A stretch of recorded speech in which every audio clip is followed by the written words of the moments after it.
ఒక చిన్న పాచికల ఆట ఇంత పెద్ద మహాయుద్ధాని కార్యమవుతుందని ఎవరైనా అనుకుంటారా?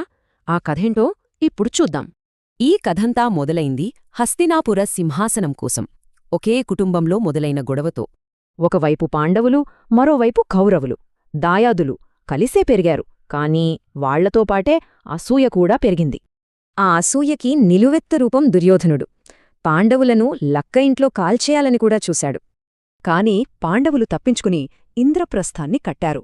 వాళ్ల విజయం చూసి దుర్యోధనుడికి కుళ్ళు ఇంకా పెరిగింది.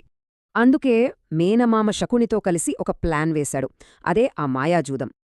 ఆ మాయలో పడి యుధిష్ఠిరుడు అన్ని అక్షరాల అన్ని పందెంలో ఓడిపోయాడు. అక్కడితో ఆగలేదు. నిండు సభలో ద్రౌపదికి జరిగిన అవమానమే ఆ యుద్ధానికి బీజం వేసింది.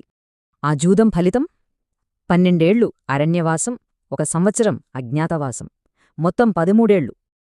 గడువు ముగిసింది. పాండవులు శాంతిగా తమ రాజ్యం అడిగారు. కనీసం 5 ఊళ్లైనా ఇవ్వమన్నారు.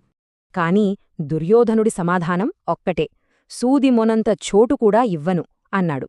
ఇక యుద్ధం తప్పలేదు. యుద్ధం మొదలైంది. కాని కురుక్షేత్రంలో ఎదురుగా స్వంతవాళ్లం చూసి అర్జునుడి ధైర్యం చలించింది. అప్పుడే శ్రీకృష్ణుడు రంగంలోకి దిగాడు. భగవద్గీతతో ధర్మం కోసం పోరాడటమే నీ కర్తవ్యమని చెప్పాడు. ఆ తర్వాత జరిగిన యుద్ధం భీకరమైనది.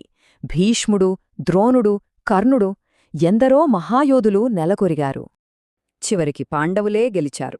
కాని ఆ గెలుపు వెనుక అంతులేని విషాదం. కౌరవులు 100 మరణించారు. యుధిష్ఠిరుడు రాజయ్యాడు, ధర్మంగా పాలించాడు. అయినా ఆ శోకం వాళ్లను వదల్లేదు. అంతా వదిలి హిమాలయాలకు వెళ్లారు. మొత్తం ఈ కథలో ఉన్న నీతి ఒక్కటే, చివరికి గెల్చేది ధర్మమే. కాని ఇక్కడే ఒక ప్రశ్న, ధర్మాన్ని నిలబెట్టడానికి ఇంత విధ్వంసం నిజంగా అవసరమా?